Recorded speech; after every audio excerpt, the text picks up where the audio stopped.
Hello friends, இன்றைக்கி மதிய சமையல் வந்து கேரளா மீன் கறி, அதாவது கோட்டயத்து சைடு, சேத்தலை சைடு இந்த மாதிரி இடத்துல வைக்கிற மாதிரி அந்த ஸ்டைலில் மீன் குழம்பு வச்சு காட்டுறேன். நான் எடுத்துருக்கிற மீன் வந்து இன்றைக்கி சிலோப்பியா, தமிழ்நாட்டில் வந்து ஜிலேபின்னு சொல்லுவாங்க. இதை 1/2 கிலோ. இதுக்கு தேவையான பொருள் என்னென்னு பார்த்தீங்கன்னா, கருவேப்பிலை தழை, அப்புறம் பச்சை மிளகாய், சின்ன வெங்காயம், இஞ்சி, பூண்டு, ஒரு தக்காளி, இவ்வளோதான் ஃப்ரெண்ட்ஸ். அதுக்கப்புறம் தேங்காய் எண்ணெய் ஊற்றிக்கலாம்.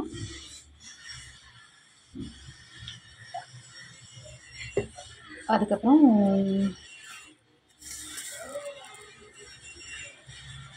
கடுகு போட்டுக்கலாம். இன்னி 2-3 இன்க்ரீடியன்ட்ஸ் காட்ட மறந்துட்டேன். பாருங்கள், இது கொடம்புளி. இது கேரளா ஸ்பெஷலாகும். இதில் நிறைய பெனிஃபிட்ஸ் இருக்குது. இந்த கொடம்புளியில் நல்ல மருத்துவ குணமுள்ள புளி. நான் துண்டு துண்டாக நறுக்கி சுடுதண்ணியில் வாஷ் பண்ணிவிட்டு சுடுதண்ணியில் போட்டு வச்சுருக்கேன். அதோட எசன்ஸ் பூரா இறங்கிடும். அதுக்கப்புறமா என்னென்னு பார்த்தீங்கன்னா, தேங்காய் பால் 1 கப் எடுத்து வச்சுருக்கேன். அப்புறம் கடுகு வெடித்ததும் இதோ இந்த வெந்தயத்தை போட்டுறதுக்கு எடுத்து வச்சுருக்கேன். அதுக்கப்புறமா மல்லிப்பொடி தேவையில்லை, மஞ்சத்தூள், அப்புறம் மிளகாத்தூள், அப்புறம் கொஞ்சம் பெப்பரு. லாஸ்ட்டு குழம்பு இறக்கும் போது கொஞ்சம் பெப்பர் போட்டுட்டு கருவேப்பிலை மேலே வச்சுட்டு தேங்காய் எண்ணெய் ஊற்றி இறக்கணும். அதுக்காக கடுகு வெடிச்சிருச்சு. வெங்காயத்தை போட்டுரும். ஃபஸ்ட்டு இந்த வெந்தயத்தை போட்டுருணும்.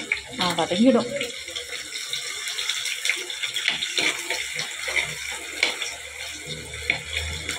அதுக்கப்புறமா இஞ்சி, பூண்டு, பச்சை மிளகாய்,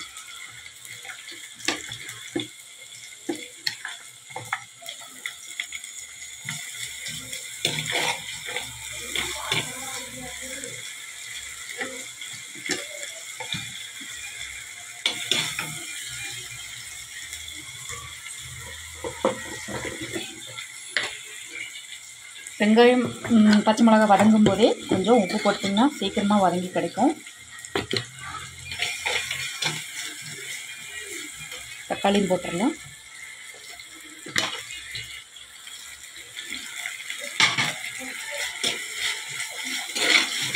இது நல்லா வதங்கிட்டு அதுக்கப்புறமா மிளகுத்தூள், மஞ்சத்தூள், அதுக்கப்புறமா கொஞ்சம் பெப்பர் போட்டு கொஞ்சம் தண்ணி ஊற்றி கொடம்புளி போட்டு கொஞ்சம் கொதிக்க விட்டுருவோம். அதுக்கப்புறமா மீனை போட்டு லாஸ்ட்டு தேங்காய் பால் ஊற்றுவோம். நல்லா கேட்டுக்கோங்க, இதுக்கு மல்லி பவுட்ரு தேவையில்லை, கொத்தமல்லி பவுட்ரு தேவையில்லை. வெங்காயம் வதங்கிடுச்சு. இப்போ வந்து பாருங்கள், தனி மிளகாய் தூள், மஞ்சத்தூள், 1/2 டீஸ்பூன் பெப்பரு இதை போட்டு நல்லா எண்ணெயிலேயே வறுத்து விடுவோம்.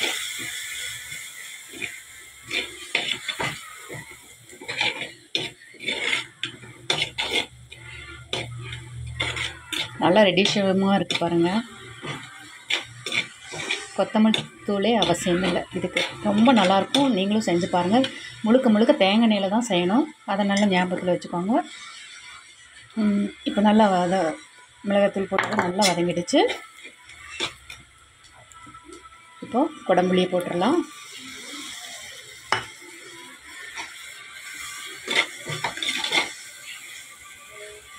போட்டுட்டு அளவாக தான் தண்ணி ஊற்றணும். இதுக்கு தண்ணி அதிகம் தேவையில்லை. மீன் முங்குற அளவுக்கு தண்ணி ஊற்றினா போதும். ஏன்னா நம்ம தேங்காய் பாலும் இருக்குது லாஸ்ட் ஊற்றுறதுக்கு. அது ஊற்றும்போது கரெக்டாக வந்துடும்.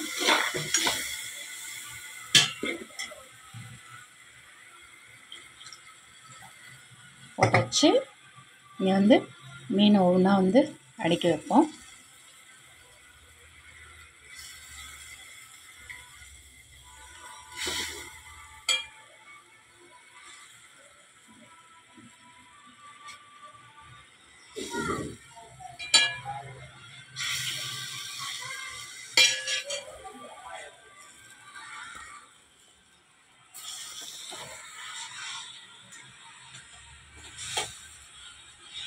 கொஞ்சம் நேரம் மூடி போட்டு மூடி வச்சுருவோம்.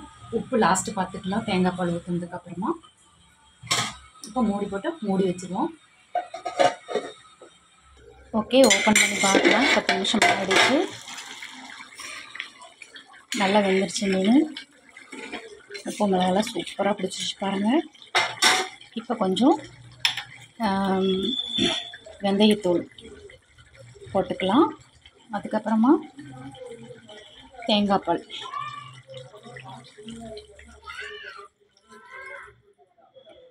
பால் ஊற்றியாச்சு. அதுக்கப்புறமா தேங்காய் கொஞ்சமாக தேங்காய் ஊற்றிடுங்க. என்ன தேங்காய் ஊற்றுனதுக்கப்புறம்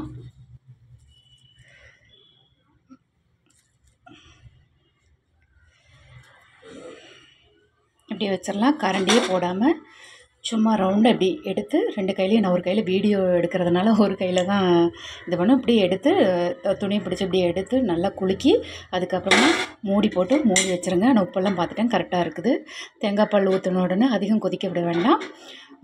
கேரளா கோட்டையத்து மீன் கறி ரெடி. நீங்களும் செஞ்சு பாருங்கள், ஃபீட்பேக் சொல்லுங்கள். லைக் பண்ணுங்கள், ஷேர் பண்ணுங்கள், கமெண்ட் பண்ணுங்கள், சப்ஸ்கிரைப் பண்ணுங்கள். மறக்காதீங்க. உங்களுடைய ஆதரவு கண்டிப்பாக எனக்கு தேவை. நீங்கள் என்னை நல்லா என்கரேஜ் பண்ணி ஒரு பூஸ்டராக இருந்தால் தான் நான் நிறைய வீடியோஸ் போட முடியும். நான் 3 வருஷத்துக்கு முன்னாடியே தொடங்கிட்டேன். ஆனால் சரியாக ரெஸ்பான்சிபிள் இல்லாதனால நான் என்ன பண்ணிட்டேன், சரி ரெஸ்பானே கிடையாது, எதுக்கு போடணும் அப்படின்னு சொல்லிட்டு விட்டுட்டேன். சரி இந்த 1 மாதமாக சரி நான் போடலாம் அப்படின்னு சொல்லிட்டு அதுவே நான் தொடர்ந்து போட்டுட்ருக்கிறேன். உங்கள் ஆதரவு தொடர்ந்து இருந்துச்சுன்னு சொன்னால் நான் தொடர்ந்து வீடியோ போடுவேன். ஒரு சின்ன தப்புகள் இருந்ததுனாலும் மன்னிக்கணும். சப்ஸ்கிரைப் பண்ணுங்கள் ப்ளீஸ். தேங்க்யூ.